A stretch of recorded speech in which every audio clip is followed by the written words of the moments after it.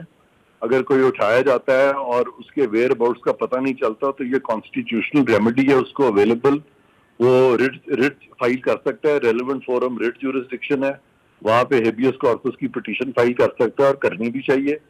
لیکن ایک illegally کانسٹیٹیوٹڈ bench جو ہے وہ اس طرح کی چیز شروع کر دے, بہت سے اچھے کام ہو سکتے ہیں جو بہت لوگ کر سکتے ہیں. مثلا میں بھی نیک نیتی سے اپنے گھر میں بیٹھ کے سب کو نوٹس جاری کر سکتا ہوں کہ جی آ جاؤ, میں آپ کو انصاف دوں گا, لیکن میرے پاس لیگل مینڈیٹ ہی نہ ہو تو جتنی مرضی اچھی نیت ہو, مجھے آبویسلی اس چیز میں پھر پڑھنا نہیں چاہیے. میں صرف یہ کہہ رہا ہوں. باقی جہاں تک تعلق رہا فنڈامنٹل رائٹس کا, تو یہ جو بہت ساری پٹیشنز ہیں یہاں پہ ان کے کچھ اپنے لوگ جو ہے وہ ہلڑ بازی میں پکڑے گئے ہیں, اور اس وجہ سے یہ لوگ ویسٹڈ انٹرسٹ میں سامنے آئے ہیں, پبلک انٹرسٹ میں سامنے نہیں آئے. اگر پبلک انٹرسٹ کے معاملے ہوں اس طرح سے این بلاک 184(3) میں بالکل آئیں, لیکن یہاں پہ یہ جو ساروں کے ریکارڈ منگوا لیے ہیں چیف جسٹس نے, جو آج جو ریمارکس دیے ہیں وہ انہوں نے کہا ہے کہ یہ آڈیو ویڈیو فلانا, یہ آڈیو لیک سے بھی وہ چاہ رہے ہیں کہ کسی طرح رستہ روک دیں, کہ آڈیو لیک سے اگر یہ انفارمیشن ملتی ہے کہ بینچز کی کانسٹیٹیوشن میں آپ مینیپولیشن کر رہے ہیں تو وہ پارٹ جو آڈیو لیک سے ہے وہ بڑا ریلیونٹ ہو جاتا ہے. لیکن اگر دو لوگ جو ہے آپس میں کوئی ایسی بات کر رہے ہیں وچ از ویری پرسنل, جس کا پبلک انٹرسٹ سے کوئی تعلق نہیں ہے, تو اس طرح کی آڈیو لیک یا ویڈیو لیک جو ہے وہ بالکل نہیں ہونی چاہیے. وہ جو کرے گا اس کو اس کی سزا بھی ہونی چاہیے. لیکن اگر اس طرح کی لیک سے پتہ لگے کہ لا از بینگ وائلیٹڈ, تو یہ جو رائٹ ٹو پریویسی ہے یہ سبجیکٹ ٹو لا ہے, اور رائٹ ٹو پریویسی آپ اس طرح نہیں استعمال کر سکتے یا اس میں ریفیوز دے سکتے کہ آپ لا کو وائلیٹ کرنا شروع کر دیں رائٹ آف پریویسی کے نام پہ. That you cannot do. Thank you Qadir sahab, thank you Matiullah Jan sahab. We'll take a break. ہاں میں واپس آتے ہیں, پاکستان تحریک انصاف کا موقف بھی جانا ضروری ہے, ان سے بات کریں گے وقفے کے بعد.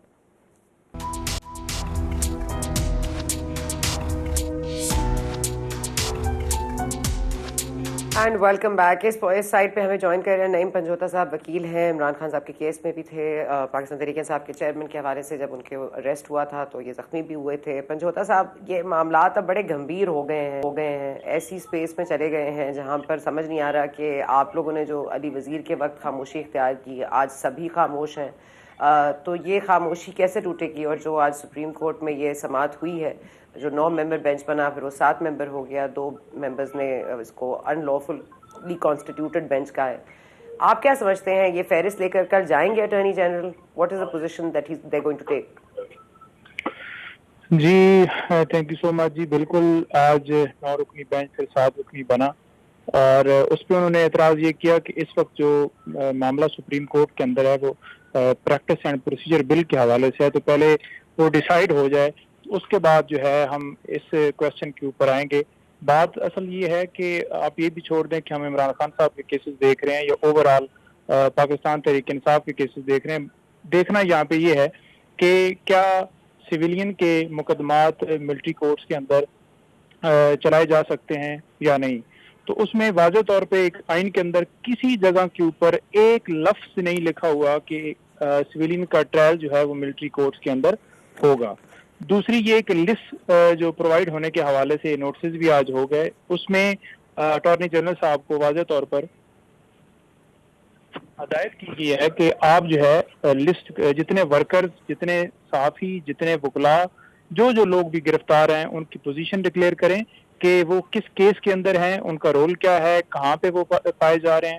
تو انشاءاللہ کل سماعت کے دوران وہ لسٹ جو ہے اٹارنی جنرل صاحب امید کرتے ہیں کہ وہ بالکل لے کے جائیں گے. اور کیونکہ سب کا رول مختلف ہے اور مختلف جگہوں کے اوپر کچھ لوگ جو اندر تھے, کچھ لوگ جو گیٹ کے باہر تھے, تو اس حساب سے وہ ایف آئی آر کے اندر کچھ نامعلوم میں نامزد کیے گئے ہیں, کچھ نامینیٹ پہلے کیے گئے. جیسا کہ لاہور کے اندر 38 FIRs ہوئی, اسی طرح پاکستان میں جس جگہ کے اوپر وہ ریئیکشن ہوا, اور اسپیشلی جو آرمی کے وہ بلڈنگز تھیں جن کے سامنے وہ گئے, اور وہاں پہ وہ جو اس زمرے میں 9 مئی کے بعد جتنی بھی FIRs ہوئی اس کے حوالے سے ڈیٹیل مانگ لی گئی ہے. جی تو اگر نہ دیں وہ, کیونکہ وہ تو اڑ گئے ہیں کہ نہیں جی, اگر وہ کل اعتراض یہ اٹھایا کہ 9 ممبر بینچ ہی نہیں ہے کیونکہ یہ 7 ممبر بینچ غلط ہے, اور اس لیے کیونکہ ہم آپ کو یہ نہیں سمجھتے کہ آپ لافلی یہ بینچ کانسٹیٹیوٹ کیا گیا تو ہم نہیں دیتے آپ کو ڈیٹیلز. اگر یہ جس طرح کی مزاج نظر آ رہے ہیں اس خواجہ آصف صاحب کے کہ ہماری اسپیس انکروچ ہوگی اور ہم نے ریکلیم کرنی ہے, تو آپ کو لگ رہا ہے کہ یہ کوئی معاملہ کھٹائی میں پڑنے والا ہے؟ کیونکہ پڑھنا نہیں چاہیے. لطیف کھوسہ صاحب کا کیس تو بالکل درست ہے. دیکھیں دیکھنا یہ ہے کہ جو آج آپ شاید اس کے اندر آپ نے یہ چیز نہیں دیکھی کہ اٹارنی جنرل صاحب سے جب سوال پوچھا گیا کہ آپ کو بینچ کے کسی ممبر پر جو 7 رکنی بیٹھا ہے کیا اعتراض ہے, تو انہوں نے کہا کہ ہمیں کسی کے اوپر اعتراض نہیں. نہیں, مجھے پتا ہے منصور علی شاہ صاحب نے بھی کہا کہ میری رشتہ داری ہے, اس پر اگر اعتراض ہے تو آپ بتا دیں. بالکل, اگر اس کے رشتہ داری کے اوپر ہے تو وہ بھی انہوں نے کہا کہ کسی کے اوپر اعتراض نہیں ہے. اب جو صورتحال ہے وہ یہ ہے کہ کل جو کیس کی سماعت ہوگی, میں یہ ایکسپیکٹ کر رہا ہوں کہ یہ فیصلہ جو ہے عید سے پہلے آنا چاہیے. پہلے تو یہ بہت زیادہ لیٹ ہو گیا, کیونکہ عام شہری آپ دیکھ لیں کہ پورے ملک میں ایک خوف پھیلا ہوا ہے کہ کیا یہ جو سماعت, کیا ہماری پٹیشن وہاں پہ لگے گی سپریم کورٹ کے اندر یا نہیں. پہلے ہی 15 سے 20 دن وہ لیٹ ہوئے جو آج پٹیشن لگی ہے. تو ہوپ سو ایز اے شہری, پاکستان کے شہری, ہم امید کرتے ہیں کہ یہ جو معاملہ ہے قانون اور آئین کے مطابق یہ ڈیسائیڈ ہوگا, اور ڈیسائیڈ ہونا چاہیے, کیونکہ قانون کے اندر, آئین کے اندر کسی جگہ کے اوپر ملٹری ٹرائل کا ذکر نہیں ہے. فوجی جو ان کا احتساب ہے یا ان کے حوالے سے وہ ملٹری ٹرائل اس کے ادارے کے حد تک ہے, نہ کہ سویلین کے اوپر ایک ہرارکی ہے سپریم کورٹ کی, اس کے نیچے ہائی کورٹ آتا ہے, ہائی کورٹ کے نیچے کورٹس آتی ہیں, تو سویلین کے ٹرائلز وہاں پہ ہونے چاہیے اور وہیں پہ ہوتے ہیں. تو ایسا کوئی جو ہے وہ قانون کے اندر, لیکن سویلین کے ٹرائل میں ضمانتیں بڑی ہو رہی ہے نا, تو وہ کیا کریں, وہ پھر مداخلت کرنی پڑتی ہے. بہت شکریہ آپ کا, sorry I am out of time, پر جوتا صاحب بہت شکریہ آپ نے جوائن کیا, وقفہ کے ساتھ رہیے.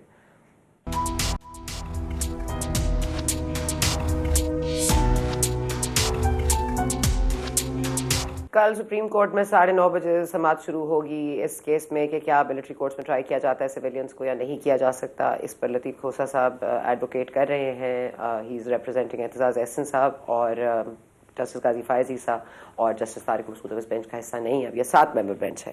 یاد رہے کہ یہ صرف ملک کے اندر ہی نہیں, ملک کے باہر بھی جو فیک اکاؤنٹس ہیں یا جو سوشل میڈیا کو ایک ادارے کے خلاف استعمال کیا جا رہا تھا, اس میں 361 لوگوں کو اور ان کے بارے میں معلوم کیا گیا ہے, ان کو ڈسکور کیا گیا ہے. اور عادل راجہ کے حوالے سے ہم یہ خبریں سن رہے ہیں کہ شاید ان کو بھی لندن سے انٹرپول کے تھرو واپس لا کے ٹرائی کیا جائے گا. اب کہاں ٹرائی کیا جائے گا, ملٹری کورٹ میں یا سویلین کورٹ, وہ دیکھنا باقی ہے. آپ نے پروگرام دیکھا, بہت شکریہ. اس ملک میں محفوظ رہیں اور ایک دوسرے کا خیال رکھیں. Thank you for watching. We will see you next week انشاءاللہ.